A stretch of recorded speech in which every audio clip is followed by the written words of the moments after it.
አሰላሙ አለይኩም ወራህመቱላሂ ወበረካቱ። ዶቼ እንዴት ናቸው? ዛሬ መርጉግ ነው የምሰራው። እዚጋ አሁን ስጋ አለኝ፣ እዚጋ ሽንኩርት አለኝ፣ እዚጋ ነው ሽንኩርት፣ ቲማቲም፣ ሳልሳ። ለመርጉግ ደግሞ እዚጋ ሊጥ ያስፈልጋል፣ ጥቁር ዱቄት ማለት ነው። እና እዚጋ ደግሞ ካሮት አለኝ፣ ድንች አለኝ እና እዚጋ ደግሞ ኮሳ፣ እዚጋ ፍርፍር ነው እና ጨማምሬ ኢንሻአላህ ዘይት አለኝ ድስቴን አግላለሁ ኢንሻአላህ አሳያችኋለሁ ማለት ነው ልጆች። እዚህ ጋር ባህራት አላሳያችሁም። ማጅ አለኝ እዚህ ጋር እንትን አንድ ለወርድ ወረቃር፣ ሎሚ፣ ፍልፍል አስወት እና ባህራት ሙሸከል ጫው ወዶቼ። መርጉግ እንግዲህ ያው እንደማንኛውም ወጥ እንደምንሰራው መጀመሪያ ሽንኩርታችንን እናቆላላለን። በቅደም ተከተል ሁሉንም እናቆላላና እንሰራለን ማለት ነው። እንደው ሽንኩርት እስከሚበስል ድረስ ትንሽ ታስቃል። እንደዚህ ሽንኩርቴ በዚህ መልኩ አቁላልቻለሁ። አሁን ቲማቲም ነው ማለት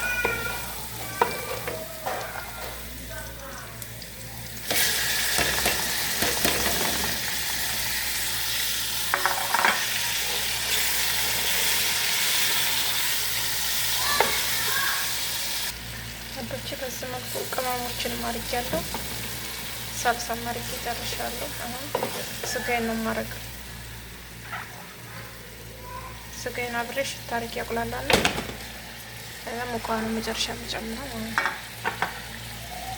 ስጋዬ ከበሰለ በኋላ ደግሞ በእንትን አትክልቱን እጨምራለሁ።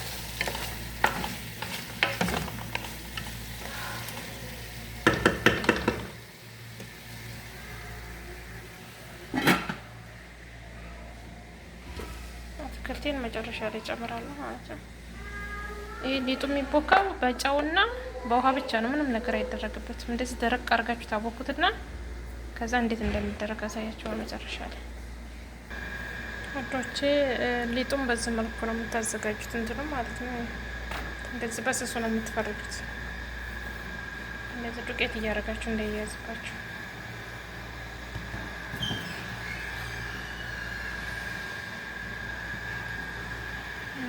ስጋ እየበሰለልኝ ነው።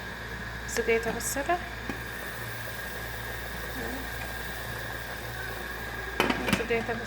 ኮዳሪን ጨምርና እንደዚህ አድርጌ ሁሉንም ፈርጅና መጨረሻ ላይ መጨመር ኮዳሪን ጨምራለሁ። ትንሽ በሰል ታለልኝ ሙቅ ውሃዬን እጨምራለሁ ማለት ነው። ሙቅ ውሃ ተጨመርኩ በኋላ ነው አጅናዬን ነው የማደርገው።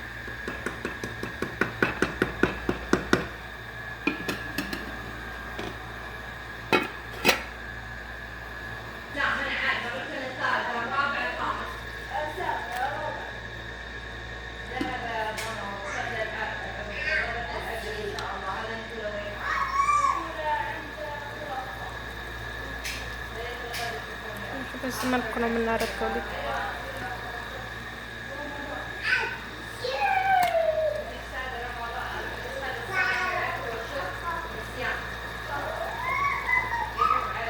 በዚህ መልኩ ሁሉንም እናደርጋለን።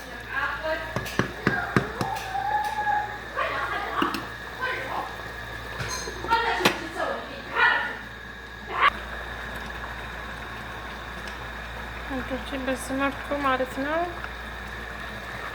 መጨረሻ ታደርጋላችሁ እንደዚህ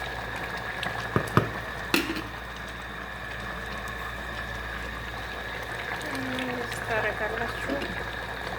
ከዛ ትከላላችሁ ወንዶች። በመጨረሻ ይሄን መስሏል። በደንብ መበላት ነው የቀረው።